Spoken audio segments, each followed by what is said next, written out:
Shalom, saudaraku, salam di dalam damai sejahtera Tuhan Yesus Kristus. Selamat kita bertemu kembali di dalam kebenaran Injil, ajaran Injil sepenuh dari Tuhan Yesus Kristus di dalam ibadah tengah minggu kita di bulan Mei yang istimewa ini. Saudaraku, bulan Mei adalah bulan yang cukup unik karena setelah kita merayakan Hari Raya Paskah di bulan yang lalu, di bulan ini pun kita akan merayakan Hari Raya Kenaikan Tuhan Yesus Kristus yang ditandai dengan tanggalan merah atau libur nasional.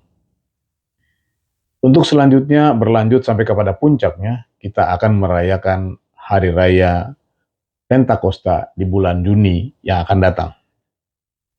Ketiga hari raya tersebut, Paskah, Kenaikan, dan Pentakosta, itulah yang menjadi latar belakang dari tema firman Tuhan di hari ini, pelajaran kebenaran. Kita telah merayakan Paskah di bulan yang lalu, dan kita akan merayakan Hari Raya Kenaikan di bulan ini, untuk selanjutnya sampai kepada puncaknya merayakan Pentakosta di bulan yang akan datang. Bagaimana dengan sikap kita? Bagaimana seharusnya kita menyikapi ketiga hari raya di bulan-bulan yang sedang kita jalani ini, saudara-saudaraku? Kita harus menghayatinya. Menghayati atau menghidupi dalam ajaran dan firman Tuhan Yesus disebut sebagai berjaga-jaga. Beribadah di dalam kesadaran atau sungguh-sungguh beribadah. Maka kita pun akan terjaga, tersadar, dan terbangun di dalam kebenaran. Apa itu kebenaran, saudara-saudaraku? Kebenaran adalah standar hidup umat manusia yang dikehendaki oleh Allah. Karena, saudara-saudaraku, kebenaran itulah yang sesungguhnya merupakan ciri utama atau perilaku utama dari anak-anak Allah. Dengan perkataan lain, anak-anak Allah adalah umat yang sudah hidup di dalam kebenaran. Saudaraku yang berbahagia, dalam Injil sepenuh, hari ini kita akan sama-sama membahas dan mempelajari tentang apa dan bagaimana kebenaran. Sesuai dengan tema, inilah pelajaran kebenaran yang memakai pendekatan keteladanan atau studi kasus atau contoh kasus dari Injil Perjanjian Baru yang sesuai dengan ketiga hari raya, Paskah, Kenaikan, dan Pentakosta. Untuk lebih jelasnya, mari saudara-saudaraku kita baca ayatnya yang tertulis di dalam kitab Roma 6.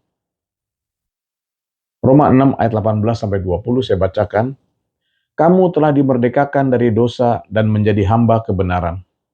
Aku mengatakan hal ini secara manusia karena kelemahan kamu. Sebab sama seperti kamu telah menyerahkan anggota-anggota tubuhmu menjadi hamba kecemaran dan kedurhakaan yang membawa kamu kepada kedurhakaan, demikian hal kamu sekarang harus menyerahkan anggota-anggota tubuhmu menjadi hamba kebenaran yang membawa kamu kepada pengudusan. Sebab waktu kamu hamba dosa, kamu bebas dari kebenaran. Amin. Mula pertama perlu diketahui, saudara-saudaraku, bahwa kitab Roma adalah kitab khusus pelajaran kebenaran.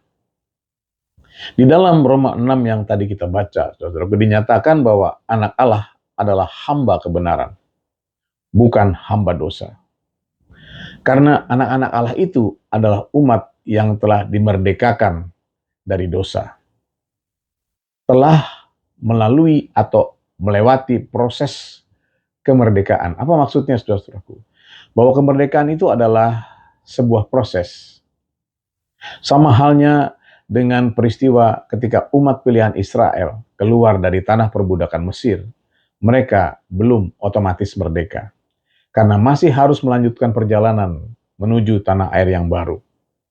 Tanah perjanjian yang akan menjadi kerajaan Israel di dalam perjanjian lama. Ada proses di situ. Proses kemerdekaan yang panjang, mulai dari perjalanan 40 tahun di padang gurun, sampai akhirnya bintang Daud atau bendera kerajaan Israel berkibar. Demikianlah sesungguhnya proses kemerdekaan di dalam Injil Perjanjian Baru.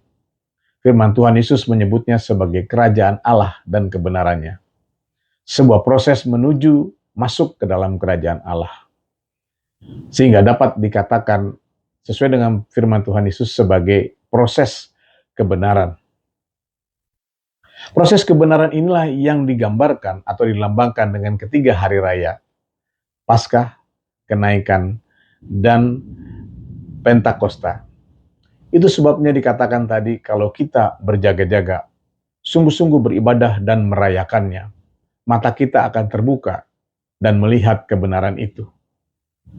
Diawali atau didasari dengan Paskah, sama seperti proses kemerdekaan umat pilihan Israel yang dimulai dengan Paskah. Namun Paskah Perjanjian Baru telah digenapi atau disempurnakan dengan kematian dan kebangkitan Yesus Kristus, yang berlanjut dengan kenaikannya sampai kepada puncaknya, yaitu turunnya Roh Kudus di hari Pentakosta. Inilah proses kebenaran seperti yang diajarkan Tuhan Yesus kepada para murid-Nya sebelum Ia ditangkap, disiksa, dan disalibkan. Tertulis di dalam Injil Yohanes 16, kita baca Injil Yohanes 16 ayat 7 sampai 13. Namun benar yang kukatakan ini kepadamu adalah lebih berguna bagi kamu jika aku pergi. Sebab jika aku tidak pergi, penghibur itu tidak akan datang kepadamu. Tetapi jika aku pergi, aku akan mengutus dia kepadamu. Dan kalau ia datang, ia akan mengisafkan dunia akan dosa, kebenaran, dan penghakiman.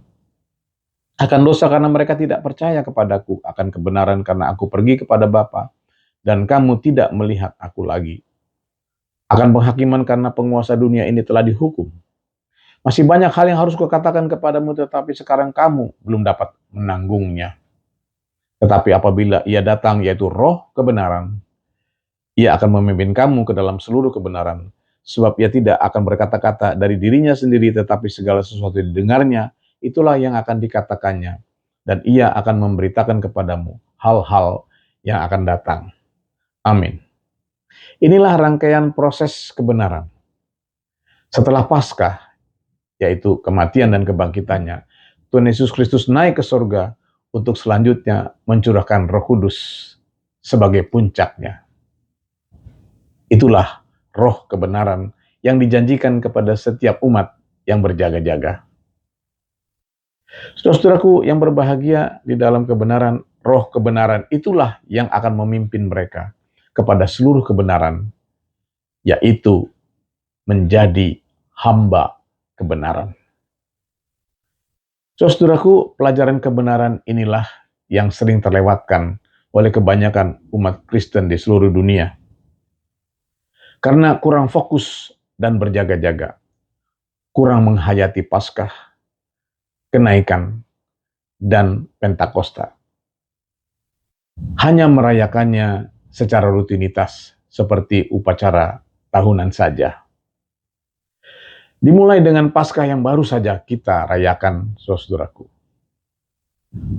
Saudaraku yang berbahagia di dalam Injil sepenuh, sesungguhnya Paskah itu adalah dasar dari pelajaran kebenaran.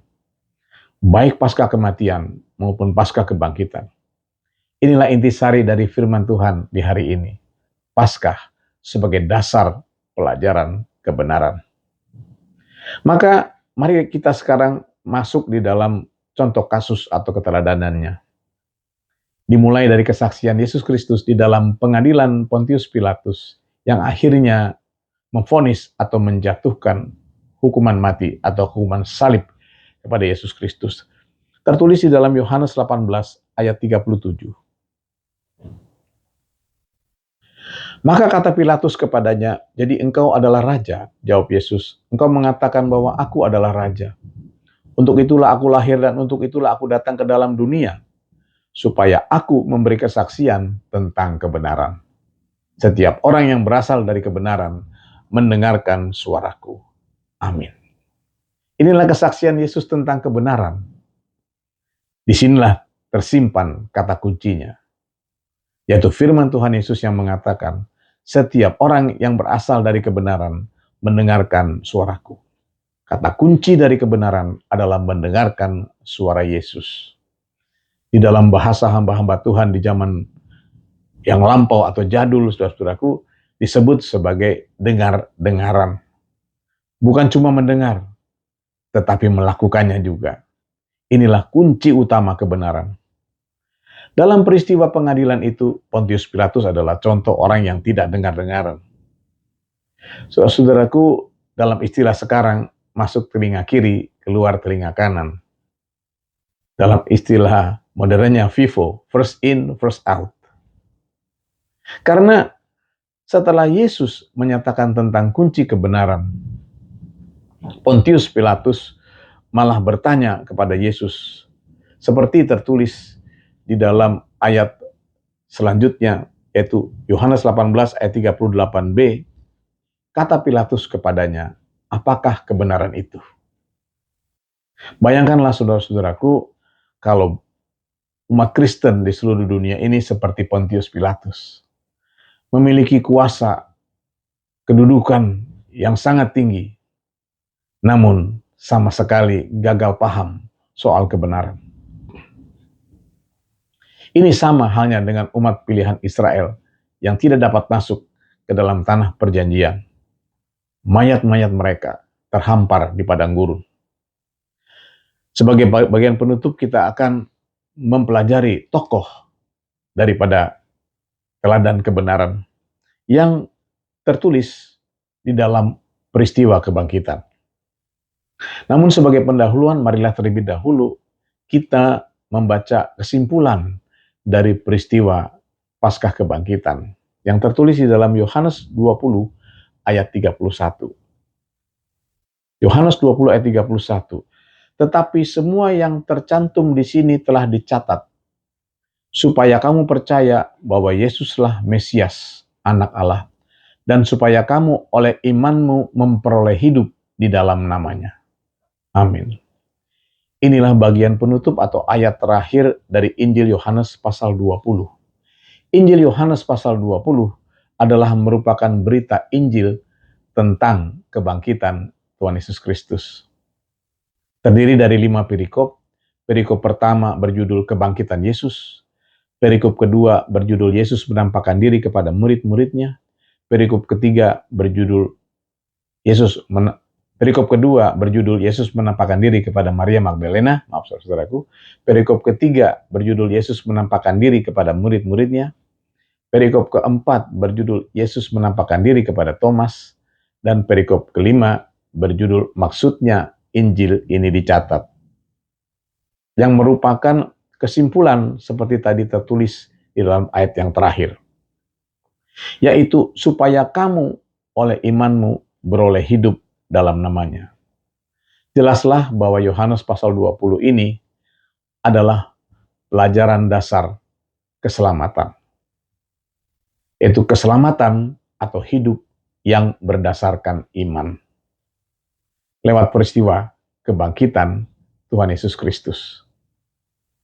Inilah kebenaran Injil, yaitu kebenaran yang membedakan kita dengan agama-agama lain. Karena kita percaya akan kebangkitan Tuhan Yesus Kristus. Kunci utamanya atau kunci utama kebenaran adalah dengar-dengaran. Siapakah teladan utama dalam peristiwa kebangkitan ini, saudara-saudaraku? Seorang wanita yang bernama Maria Magdalena. Seperti tertulis dalam perikop yang kedua, Yesus menampakkan diri kepada Maria Magdalena. Maria Magdalena menangis terseduh-seduh di kubur Yesus.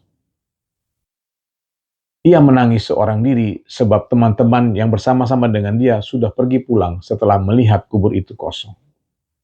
Tetapi Maria tetap menangis di situ, seolah mau menumpahkan seluruh isi hatinya di depan kubur Yesus.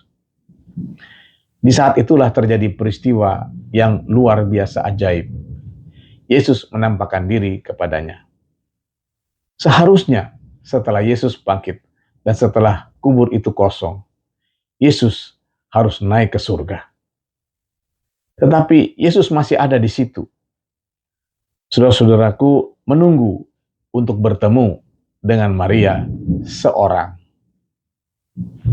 Saudara-saudaraku yang berbahagia dalam Injil sepenuh, renungkanlah bahwa peristiwa Tuhan Yesus menampakkan diri kepada Maria tidak sama dengan Tuhan Yesus menampakkan diri kepada murid-muridnya, bahkan kepada lebih dari 500 orang itu. Ini adalah peristiwa yang spesial, peristiwa yang istimewa. Maria menjadi orang yang pertama melihat Yesus bangkit sebelum Yesus naik ke surga dan dinobatkan menjadi Kristus, Raja di atas segala raja. Perhatikanlah bahwa dalam peristiwa ini, bukan hanya Maria yang mau bertemu dengan Yesus. Yesus pun mau bertemu dengan Maria. Menjadi kesimpulan, bukan hanya Maria saja yang mengasihi Yesus. Yesus pun sangat mengasihi Maria. Apa rahasianya, saudara-saudaraku? Maria adalah murid yang dengar-dengaran. Dan itu telah dibuktikannya lewat peristiwa ketika Maria mengurapi kaki Yesus dengan minyak narwastu yang murni dan mahal harganya. Apa kata Yesus? Apa kata firman Yesus tentang peristiwa itu? Tertulis di dalam Injil Yohanes pasal 12. Maka kata Yesus, biarkanlah dia melakukan hal ini mengingat hari penguburanku. Karena orang-orang miskin selalu ada padamu, tetapi aku tidak akan selalu ada pada kamu. Amin. Dalam peristiwa ini tak terbantahkan bahwa Maria adalah murid yang dengar-dengaran. Karena kepada seluruh muridnya, Yesus telah memberitahukan perihal kematiannya. Namun hanya Maria yang bersungguh-sungguh menyikapinya. Di hadapan seluruh undangan itu, saudara-saudaraku, Maria menumpahkan minyak narwastu yang murni, yang mahal harganya. Seolah dia mau menyatakan bahwa perpisahannya dengan Yesus teramat mahal harganya. Saudaraku yang berbahagia, di dalam Injil sepenuh, sampai 4 kali Yesus memberitahukan tentang kematiannya sebelum ia disalibkan kepada para murid-muridnya. Namun hanya Maria yang sungguh-sungguh menanggapinya. Tidak heran kalau Tuhan Yesus sangat mengasihi Maria. Dan tidak heran, Marialah yang pertama kali bertemu muka dengan Yesus di hari yang ketiga itu. Ini bertentangan dengan peristiwa yang tertulis di dalam perikop yang keempat, yang berjudul Yesus menampakkan diri kepada Thomas. Seperti tertulis di dalam Yohanes 20 ayat 26 sampai 29.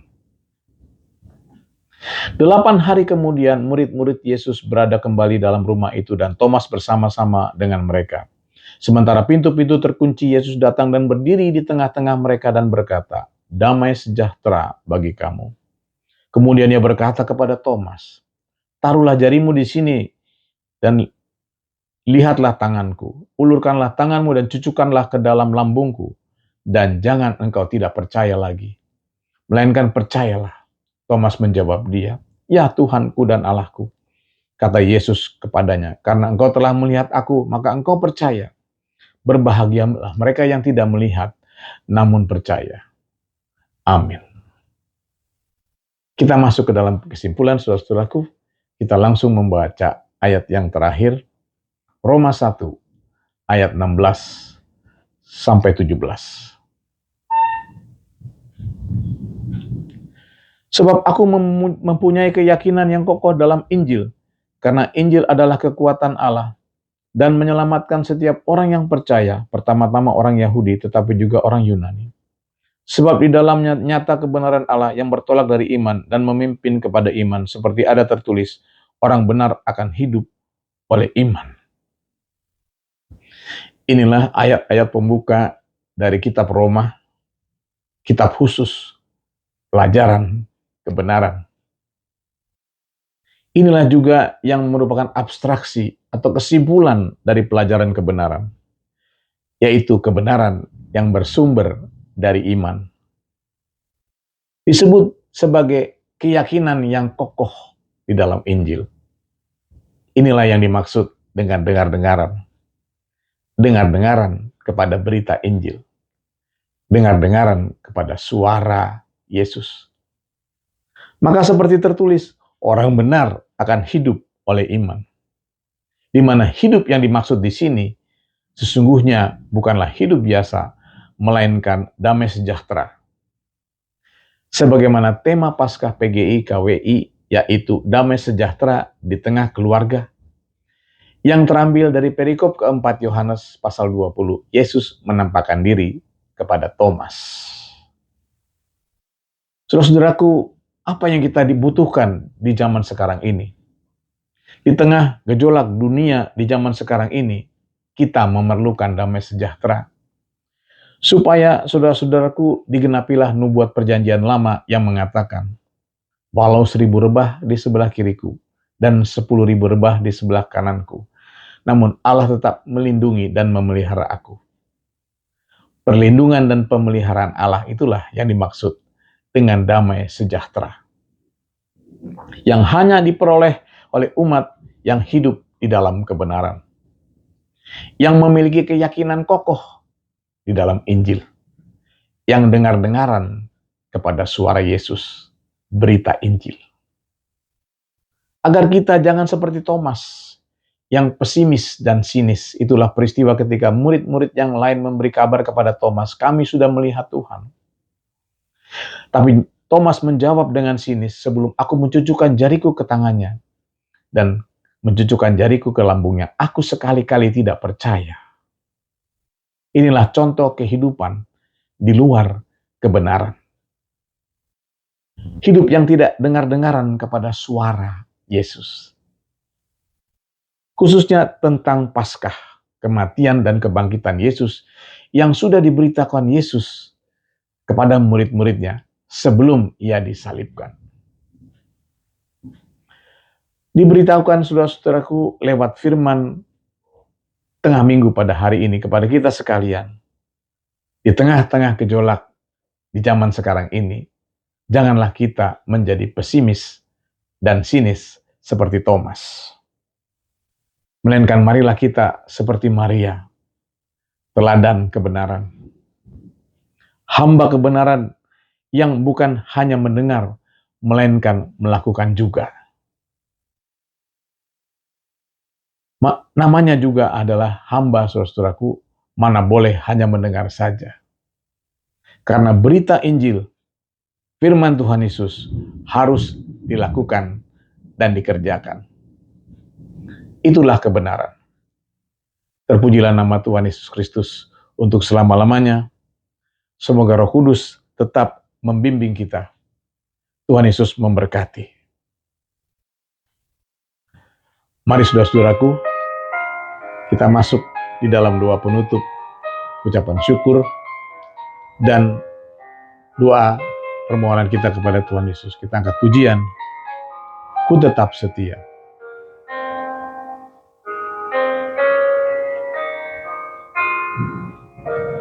Seperti wanita menapimu, menangis di bawah kakimu. Demikian hidupku mengasihimu. Yesus, Engkau baik bagiku. Sampai akhir ku menutup mata, ku tetap setia menanti janjimu. Sampai ku dapatkan mahkota kehidupanku, ku tetap setia untuk melayanimu.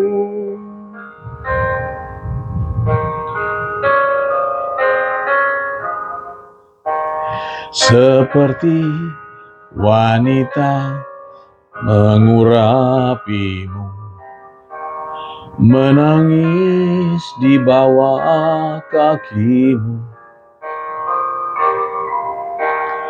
Demikian hidupku mau mengasihimu. Yesus, Engkau baik bagiku. Sampai akhir ku menutup mata, Ku tetap setia menanti janjimu, sampai ku dapatkan mahkota kehidupanku. Ku tetap setia untuk melayanimu sampai akhir. Ku menutup mata, ku tetap setia menanti janjimu, sampai ku dapatkan mahkota kehidupanku. Ku tetap setia untuk melayanimu. Ku tetap setia untuk melayanimu. Kita masuk di dalam doa.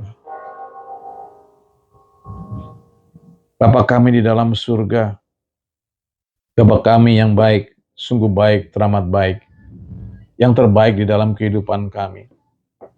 Bapa kami yang kekal, penasihat yang ajaib, Allah yang perkasa, Raja damai, yang kami puji dan kami puja. Betapa kami Tuhan mengucap syukur kepadamu atas pimpinanmu dalam ibadah kami dari awal, pertengahan, sampai akhirnya. Terutama lewat lawatanmu, lewat kebenaran Injilmu. Terima kasih Bapa di dalam surga. Jikalau di hari ini Engkau memperingatkan kami di masa-masa sulit seperti sekarang ini, agar kami memilih jalan kebenaran sebagai Bapa di dalam surga, jalan kehidupan kami.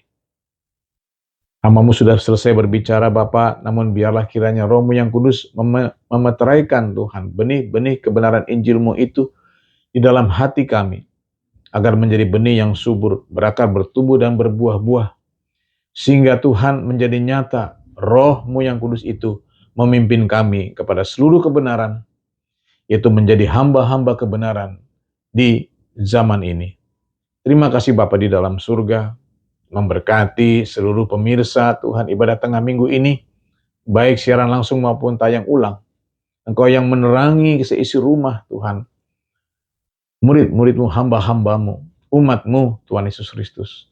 Seisi rumah itu agar diterangi dengan Tuhan kebenaran Injil-Mu, sehingga Bapa boleh dipersatukan menjadi umat yang menerima kebenaran, yang menerima keselamatan yang daripada-Mu. Biarlah nama-Mu diserukan di atas rumah para jemaat-Mu itu, agar memancarlah Tuhan kemuliaan dan kasih-Mu tak tersembunyi bagi tetangga-tetangga kami, agar mereka Tuhan juga boleh datang bergabung bersama kami, memuji, menyembah, memuliakan nama-Mu. Terima kasih Bapa, kami bawakan kehidupan kami sepanjang minggu ini, umat-Mu yang bekerja, yang berusaha, yang kuliah, yang sekolah, yang Tuhan Yesus Kristus menjadi Bapa bekerja mengurusi rumah tangganya. Terutama kami berdoa juga bagi saudara-saudara kami kaum yang lemah, para janda, anak yatim, yatim piatu, para manula yang ada bersama kami di tengah-tengah sidang jemaat-Mu. Nyatalah kerajaan-Mu, nyatalah pemerintahan-Mu dalam kehidupan kami umat-Mu sepanjang hari. Terima kasih Bapa di dalam surga. Hamba-Mu juga mendoakan peribadatan-peribadatan yang akan kami selenggarakan sepanjang minggu ini. Biarlah Tuhan semua ada dalam pimpinan Roh-Mu yang kudus. Mohon anugerah, kasih karunia, keselamatan, kesejahteraan bagi umat pilihan-Mu bangsa Israel. Mohon berkat-Mu bagi kota Yerusalem. Demikianlah kami mohonkan berkat-Mu untuk bangsa negara kami Indonesia ini. Ampuni dosa kesalahan bangsa kami, biar bangsa kami mendapat kasih karunia-Mu. Selamatkanlah oleh kebenaran Injil-Mu. Kirimkanlah pekerja-pekerja-Mu untuk melengkapi jumlah penginjil-penginjil yang ada di Indonesia. Utus dan pimpinlah mereka ke seluruh penjuru pelosok Indonesia dengan tanda-tanda ajaib di dalam nama-Mu. Agar bertambah-tambahlah jumlah dan bilangan saudara-saudara kami sebangsa dan setanah yang bertobat, menerima Yesus Kristus sebagai Tuhan dan Juru Selamat, jumlahnya lebih banyak dari saat kemarin kami berdoa kepadamu. Lawatlah pemerintahan kami dari yang tertinggi sampai yang terendah, dari pusat sampai daerah, yang dipimpin oleh Bapak Prabowo Subianto dan koalisinya, baik pemerintahan eksekutif, legislatif, bahkan yudikatif. Terangilah Tuhan dengan kasih dan kebenaran-Mu, sehingga roh takut akan Engkau selalu ada di dalam Tuhan segenap kehidupan mereka menjadi pelayan abdi bangsa dan negara Indonesia ini. Terima kasih Bapa di dalam surga. Inilah Tuhan ibadah dan pelayanan kami, doa dan permohonan kami. Mohon kiranya disempurnakan dan mendapat pimpinan Roh-Mu yang kudus. Juga segala doa yang belum terucapkan. Sebab semua hanya kami peralaskan di dalam nama-Mu. Dalam nama Tuhan Yesus Kristus, Juru Selamat kami yang hidup di surga sampai selama-lamanya. Dan di dalam nama Tuhan Yesus kami akan menutup ibadah ini dengan doa yang Kau ajarkan. Bapa kami yang di surga, dikuduskanlah nama-Mu. Datanglah kerajaan-Mu, jadilah kehendak-Mu di bumi seperti di surga.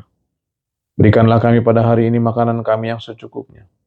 Dan ampunilah kami akan kesalahan kami, seperti kami juga mengampuni orang yang bersalah kepada kami.